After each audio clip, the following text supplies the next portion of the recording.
Hey guys, so I asked for a little bit of feedback about some of the stuff that I was covering in my videos, and one of the comments I got was that I need to back up a little bit and kind of do a real estate 101 crash course on the different investing methods. So I wanted to do a quick video here and just kind of break down the different types of investing, and that would maybe help you decide, which direction do I want to go with this. So there's kind of three basic ways that people make money in real estate. I'm not going to talk about being an agent because that's kind of a different area that I'm not a subject matter expert in. But the three basic ways people make money in real estate are wholesaling, flipping, and then the buy and hold real estate. And I wanted to go over kind of the pros and cons of each method and explain each method so you could kind of get a feel for it. So wholesaling, a lot of people that aren't really in real estate don't actually know what wholesaling is. So wholesaling is basically you are getting paid to find the deal.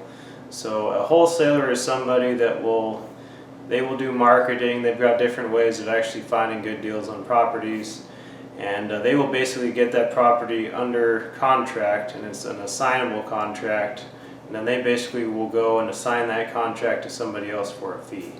So for instance, if I had a flip house and I needed to get that at $40,000, a wholesaler might get it under contract for $35,000.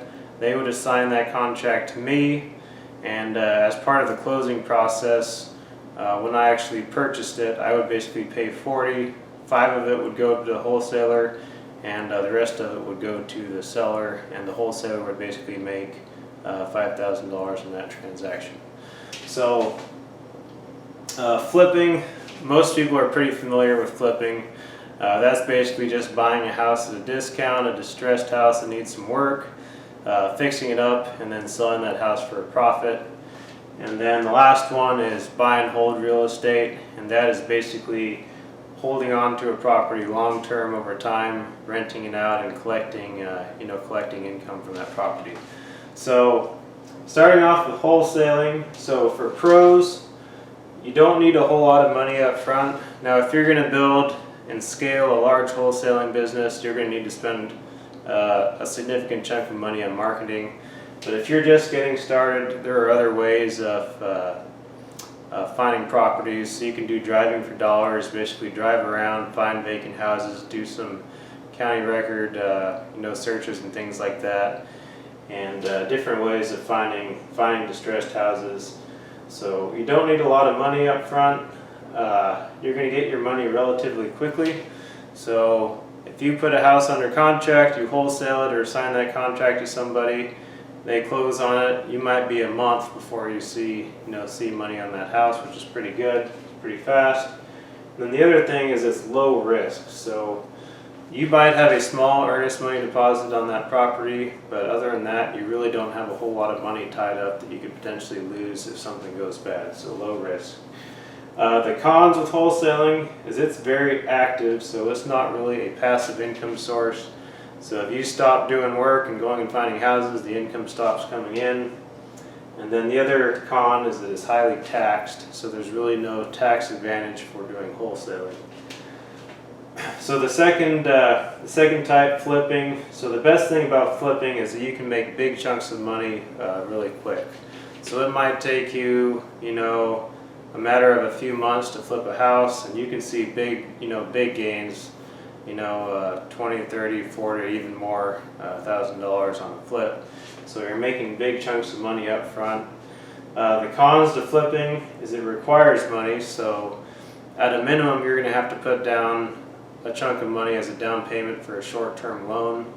If you're using a hard money lender or something like that, sometimes you'll pay all cash. So it definitely is going to require you to put your own money on the line there.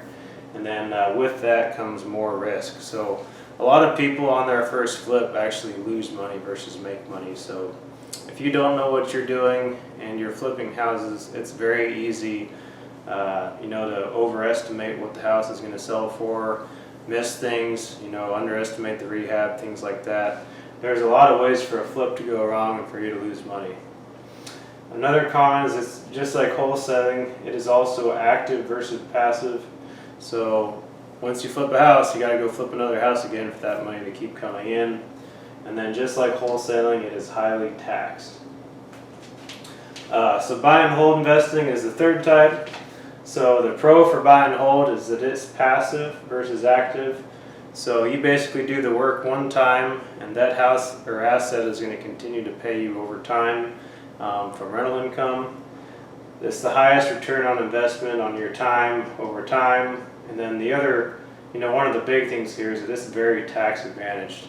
So if I'm a buy and hold investor, I might make a little bit of money on paper, in cash flow, but I can actually depreciate that property over time to offset any on-paper gains, and I can actually legally pay zero taxes on a rental property. So the cons of buy and hold is that I'm not going to get that big chunk of money up front, so it's kind of an exercise in delayed gratification. You might make a couple $100 a month in passive income from one house, so it's obviously going to require a lot of properties before that really starts to add up and make a big difference. It also requires management over time, so it is passive, but you can't just ignore it. You still have to manage that asset, and just like flipping, it requires money up front. So I guess when you're thinking about what are your investing goals, you kind of have to consider, what are you trying to accomplish. So if you hate your job, which there are people that hate their job and they want to get out of it as quickly as possible, you're probably going to want to do wholesaling or flipping. Figure out some way that you can make a significant income and replace your W-2 income quickly. If you just want to retire early, and or even if you don't want to retire early, maybe you just want to add to your income stream. Maybe you want an extra $20,000 a year or something like that, then buy and hold investing is probably right for you. And the other thing you got to think about is how much time do I have during the day that I can devote to investing. So wholesaling and flipping are very hard to do while holding another job. I'm not saying you can't do it, you absolutely can, but it requires a significant time investment. So flipping, managing contractors and things like that is very hard to do with a day job. The only reason that I'm able to do it is because I have partners that manage the on-site stuff, and I kind of take care of the other parts.